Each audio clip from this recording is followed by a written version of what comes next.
Bismillahirrahmanirrahim. Assalamualaikum warahmatullahi wabarakatuh. Baik, kami dari perwakilan kelompok 1 akan mempresentasikan sebuah tema yang berjudulkan hakikat pengembangan kurikulum. Langsung saja masuk poin pertama, pengertian kurikulum. Istilah kurikulum digunakan pertama kali pada dunia olahraga pada zaman Yunani kuno yang berasal dari kata kurir, pelari, dan kurer, tempat berpacu. Pada waktu itu, kurikulum diartikan sebagai jarak yang harus ditempuh oleh seorang pelari. Dengan ini, pengertian kurikulum dapat dibagi menjadi dua, yaitu pengertian kurikulum secara sempit dan luas. Pertama, pengertian kurikulum secara sempit, yaitu sejumlah mata pelajaran yang harus ditempuh untuk mendapatkan ijazah. Sedangkan pengertian kurikulum secara luas yaitu kurikulum merupakan sekumpulan mata pelajaran yang bersifat sistematis dan diperlukan untuk mendapatkan ijazah dalam bidang studi tertentu. Maka dengan ini dapat disimpulkan bahwa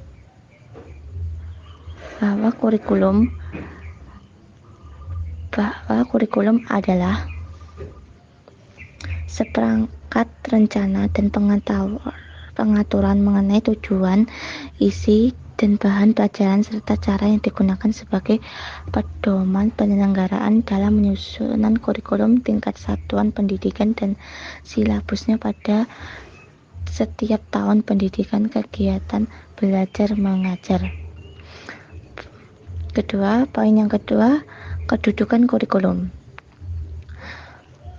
Dalam hakikat kurikulum terdapat sebuah kedudukan kurikulum antara lain. 1. Kurikulum mempunyai kedudukan sentral dalam seluruh proses pendidikan.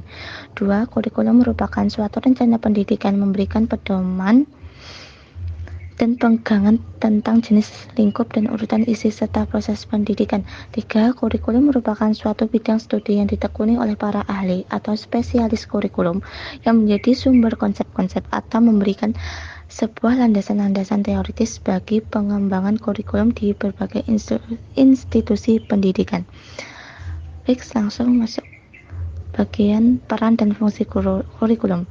Di dalam hakikat kurikulum terdapat peran dan fungsi kurikulum. Yang pertama, peran dalam hakikat kurikulum terdapat 3 peranan, yaitu peran konservatif, peran kritis dan evaluatif, serta peran kreatif. Sedangkan fungsi dalam kurikulum antara lain fungsi pendidikan umum, eksplorasi, keahlian, dan lain sebagainya. Adapun komponen-komponen kurikulum. Dalam komponen-komponen kurikulum terdapat dibagi menjadi 4 bagian, yaitu komponen tujuan, komponen evaluasi, komponen metode strategi dan mode pembelajaran, serta komponen materi ajar. C. Kurikulum ideal dan kurikulum aktual. A.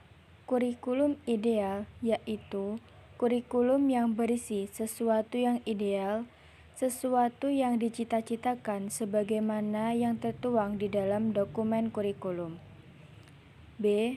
Kurikulum aktual yaitu kurikulum yang dilaksanakan dalam proses pengajaran dan pembelajaran, atau kurikulum ini adalah apa yang akan atau sudah terlaksanakannya sebuah proses pembelajaran, baik itu kegiatan belajar ataupun mengajar.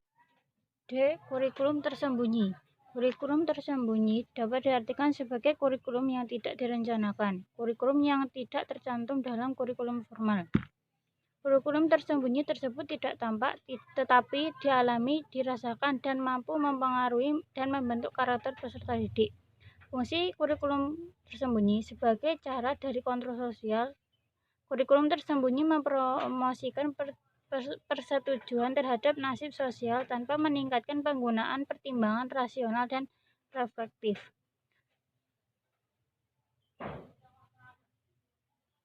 Cukup sekian presentasi dari kelompok kami, kurang lebihnya mohon maaf. Wassalamualaikum warahmatullahi wabarakatuh.